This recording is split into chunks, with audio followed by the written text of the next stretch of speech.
Some breaking news just moments ago. The president announced his picks for both the next attorney general and the U.S. ambassador to the United Nations. Let's get right to NBC White House correspondent Kristen Welker. Kristen, we had heard that Heather Nauert, the spokesperson for the State Department, would be the new UN ambassador. But now we're hearing about a new attorney general. Who is it? The new pick for the president's attorney general is someone by the name of William Barr. He is someone, Savannah, who served as the attorney general under former President George H.W. Bush. He is going to, as all of the president's picks for attorney general would, come under a stiff confirmation process because of the Russia investigation. In the past, Barr has questioned some of the political motivations of special counsel Robert Mueller. That's something that Democrats will undoubtedly seize upon.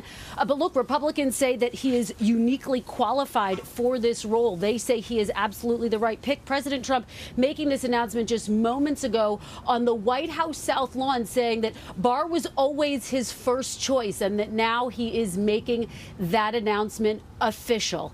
And here's President Trump.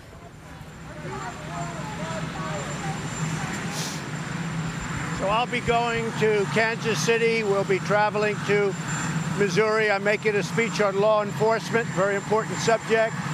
I want to confirm that Bill Barr, one of the most respected jurists in the country, highly respected lawyer, former attorney general under the Bush administration, a terrific man, a terrific person, a brilliant man. I did not know him until recently when I went through the process of looking at people. And he was my first choice from day one, respected by Republicans and respected by Democrats. He will be nominated for the United States Attorney General, and hopefully that process will go very quickly.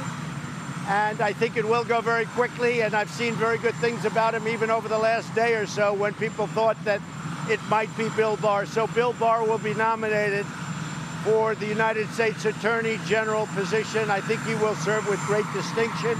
I also want to inform you that Heather Nauert, somebody that we know very well, who's done a great job at as working with Mike Pompeo and others over at the State Department, Heather Nauert will be nominated. She's going to work with Nikki Haley to replace Nikki at the United Nations. She'll be ambassador to the United Nations.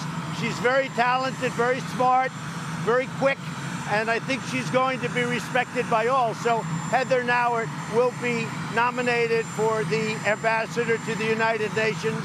Those are two very big ones. I have another one for tomorrow that I'm going to be announcing at the Army-Navy game. I can give you a little hint. It will have to do with the Joint Chiefs of Staff and succession. And I look forward to telling you, and I'll see you later. I'll see you in Kansas City.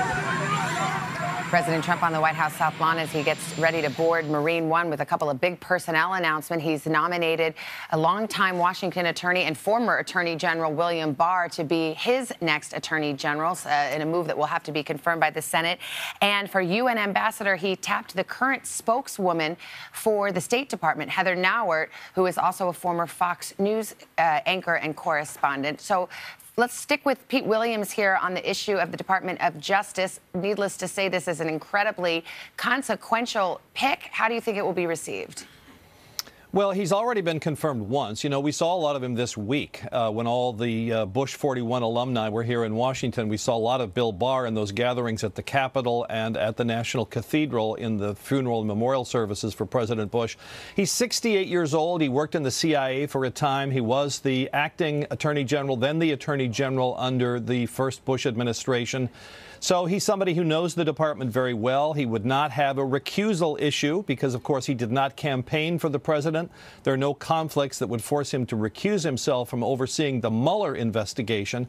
I think it's an interesting timing here, Savannah, because I think for a while the prevailing thought was that the administration would not put someone forward for attorney general now until after the Mueller report comes out, because in the confirmation hearing, the main question is going to be, will you keep hands off Bob Mueller? Will you let him do his job? Will he be safe with you? Did you swear any loyalty to the president to ride herd on him? That's what the confirmation hearing is going to be all about. So I think the timing is interesting that they've decided to go ahead with this. Matt Whitaker will continue to serve as acting attorney general until someone is confirmed, if it in fact is Bill Barr. And of course, this is all because of the replacement of Jeff Sessions, the former attorney general whom the president had certainly registered his displeasure with over the course of months. Pete, thank you so much. I want to turn back to Kristen Welker because there's never a dull day at the White House. And there are reports this morning that perhaps embattled Chief of Staff John Kelly may be out soon as well. There are those reports, Savannah. In fact, according to 4 sources, we can report that John Kelly is expected to depart within the days ahead. Now, what specifically does that mean?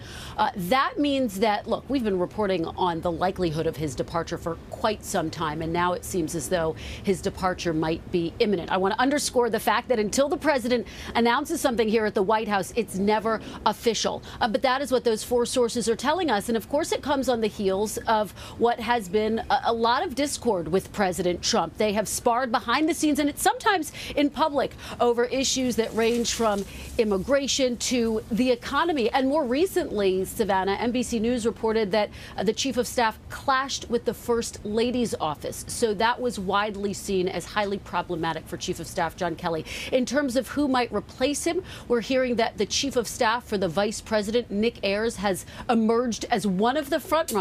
Again, nothing official, Savannah, but all signs seem to be pointing to his departure soon, Savannah. Well, a busy Friday morning on your beat, Kristen. Thank you so much. We'll have much more right now on MSNBC and NBCNews.com. For now, most of you return to today.